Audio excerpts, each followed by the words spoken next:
जय श्री कृष्णा दोस्तों। अष्टावक्र गीता के 8वें प्रसंग के दूसरे सूत्र में राजा जनक से ऋषि अष्टावक्र जी कहते हैं, तदा मुक्तिर यदा चित्तम न वांछति न शोचति न मुंचति गृह्णाति न हृष्यति न कुप्यति। अर्थात जब मन न चाह करता है, न सोचता है, न त्यागता है और न ग्रहण करता है, जब यह मन न सुखी होता है और न दुखी होता है, तभी मुक्ति है।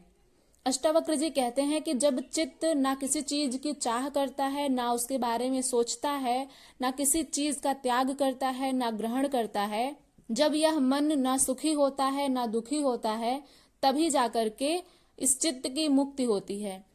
चित्त की शांत अवस्था ही मुक्ति है। यह मन, बुद्धि, अहंकार और शरीर भी चित्त से भिन्न नहीं है, बल्कि चित्त की ही विभिन्न अवस्थाएं हैं। चित्त वासनाओं और इच्छाओं का पुंज है। उसमें मैं का भाव उत्पन्न होना, अपने को आत्मा से भिन्न मानना ही अहंकार है। जैसे सांसारिक मनुष्य हर वाक्य में ये बोलते हैं कि मैं ये करता हूँ, मैं वो करता हूँ, मैं यहाँ जाता हूँ, वहां जाता हूँ। कहने का भाव यह है कि स्वयं को कर्ता मान लेते हैं अहंकारवश। तो उनमें ये जो मैं का भाव उत्पन्न होता है, वह अपने को आत्मा से भिन्न मानने के कारण ही होता है, और ये मनुष्य में अहंकार के वशीभूत होने के कारण ही होता है। वासना पूर्ति हेतु जब वह विचार करता है, तब उसे मन कहते हैं। जब वह अच्छे बुरे का भेद करता है, निर्णय लेता है, तब बुद्धि कहलाता है। जब वह क्रियाशील होता है तो शरीर है। शरीर का विकास भी चित्त की वृत्तियों के कारण एवं उसके अनुरूप ही हुआ है। यह संसार और मोक्ष कोई भौगोलिक स्थिति नहीं है, किसी स्थान विशेष में नहीं है। शरीर से बाहर जो भौतिक जगत, स्थूल जगत दिखाई देता है, ये पर्वत, पठार, मैदान, नदियां, झरने, समुद्र आदि दिखाई देते हैं, वह संसार नहीं है, बल्कि मनुष्य के भीतर एक और संसार है जो सूक्ष्म है, दिखाई नहीं देता। उसे ही अंतरात्मा कहते हैं। इसी के अनुरूप वह जो बाह्य जगत है वो दिखाई देता है। दुखी को दुखपूर्ण एवं सुखी को सुखपूर्ण दिखाई देता है। बाह्य जगत में जो कुछ एवं जैसा कुछ दिखाई देता है, वह भीतरी चेतना का ही प्रक्षेपण है। हमारा मन कैसा है, वैसे ही हम इस संसार को देखते हैं। यदि हम प्रसन्न हैं तो सब जगह हमें प्रसन्नता ही दिखाई देती है। यदि हमारा चित्त खिन्न है, हम दुखी हैं, तो सब जगह चाहे कितनी ही खुशियां क्यों ना व्याप्त हो, हम दुखी ही रहते हैं और हमें सब कुछ दुखमय ही लगता है। इसलिए यहाँ पर अष्टावक्र जी कहते हैं कि बाह्य जगत में जो कुछ जैसा है, जैसा दिखाई दे रहा है, वह हमारी भीतरी चेतना का ही प्रक्षेपण है। नहीं तो जैसे आत्मा निरपेक्ष है, वैसे ही बाह्य जगत भी निरपेक्ष है। लोग अपनी चित्त वृत्तियों के विक्षेपों के अनुसार ही इस व्यक्त जगत की व्याख्या कर देते हैं। यही भ्रम है। इसीलिए इस संसार को अध्यात्म में माया कहा गया है। यह माया मनुष्य की चित्त वृत्तियां हैं, न कि बाह्य जगत। अध्यात्म इसी भीतरी माया जगत की बात कहता है।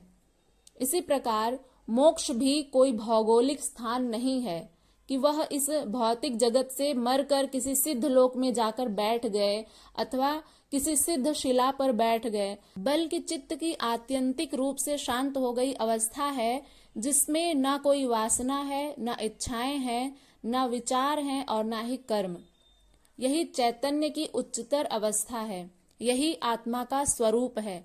आत्मा ना तो किसी के प्रति कोई वासना रखती है, ना ही उसमें कोई इच्छाएं हैं, ना विचार हैं और ना ही कर्म। यही आत्मा का स्वरूप है। यही निज स्वभाव है। इसे उपलब्ध हो जाना ही मोक्ष या मुक्ति है। अन्य कोई स्थिति नहीं है। कहने का भाव यह है कि चित्त का जो स्वरूप है, जो उसका स्वभाव है, शांत स्वभाव, उसको यदि मनुष्य जान लेता है तो वह आत्मा को जान लेता है, अपने आत्म स्वरूप को पहचान लेता है। इसे उपलब्ध हो जाना ही मोक्ष या मुक्ति है, अन्य कोई स्थिति नहीं है। चैतन्य की उद्विग्न लहरें ही संसार हैं एवं उनका शांत हो जाना ही मुक्ति है। मोक्ष की चाह करना, मोक्ष की चाह में संसार को छोड़ देना, सत्य और आनंद की खोज में छोड़ना भी मोक्ष का मार्ग नहीं है, बल्कि वह भी कामना है, वासना की लहरें ही हैं। संसार की कामना हो या मोक्ष की, ये लहरें ही हैं। ये जो हमारे मन में कामनाओं की लहर उठती रहती है, उसी का वर्णन यहाँ पर अष्टावक्र जी कर रहे हैं।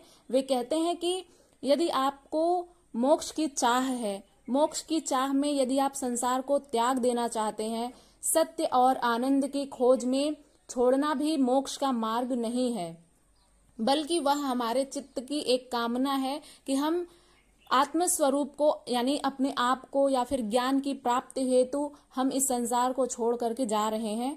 ये हमारे मन में एक कामना रहती है, वह एक वासना की लहरें ही हैं।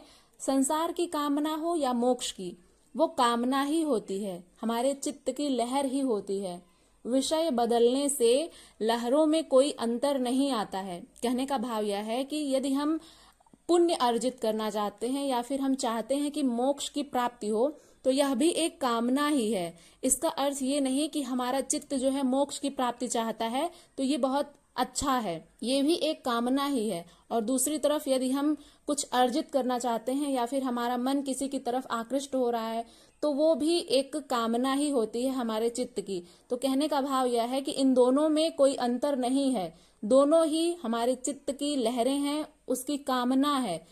ये नहीं कि हम मोक्ष की कामना कर रहे हैं तो बहुत अच्छा सोच रहे हैं, ये कामना करना ही गलत है। यहाँ पर अष्टावक्र जी कह रहे हैं कि विषय बदलने से, यानी मोक्ष की प्राप्ति हमें करनी है, एक यह कामना और एक यह कामना कि हम किसी की तरफ आकृष्ट हो रहे हैं या फिर किसी अन्य चीज की प्राप्ति हेतु हम किसी चीज को छोड़ रहे हैं, यह भी एक कामना ही है। तो विषय बदलने से लहरों में कोई अंतर नहीं आता है। कामना चाहे ग्रहण की हो या भोग की, त्याग की हो, वो कामना ही है। अतः दोनों की मोक्ष की स्थिति नहीं है। अष्टावक्र जी के अनुसार यह जगत चित्त की चाह की अवस्था है। जहां कोई चाह शेष ना रहे वहीं पर मुक्ति की अवस्था होती है। जहां पर चाह शेष ना रहे यानी शांत स्वरूप में जब हमारा चित्त स्थिर हो जाता है तो वही मुक्ति की अवस्था होती है। जहां पर कुछ भी ना पाना शेष रहता है, ना ही छोड़ना, ना किसी के प्रति कोई वासना या फिर कामना शेष रहती है। इन सब से मुक्त होकर के जब हमारा मन, हमारा चित्त अपने शांत स्वरूप को पहचान लेता है और उसी में स्थित हो जाता है, तो वही मुक्त की अवस्था कही गई है। आशा करते हैं कि आपको ये श्लोक समझ में आ गया होगा। यदि आपको ये श्लोक समझ में आया हो तो आप लोग प्लीज कमेंट बॉक्स में कमेंट करिएगा कि आपने इससे क्या सीखा। और चैनल पर नए हैं तो सब्सक्राइब करके बेल आइकन को प्रेस कर लीजिएगा और इसको ज़्यादा से ज़्यादा लोगों तक शेयर भी करिएगा। मिलते हैं अगली वीडियो के साथ, तब तक के लिए अपना ध्यान रखिएगा। हरे कृष्णा।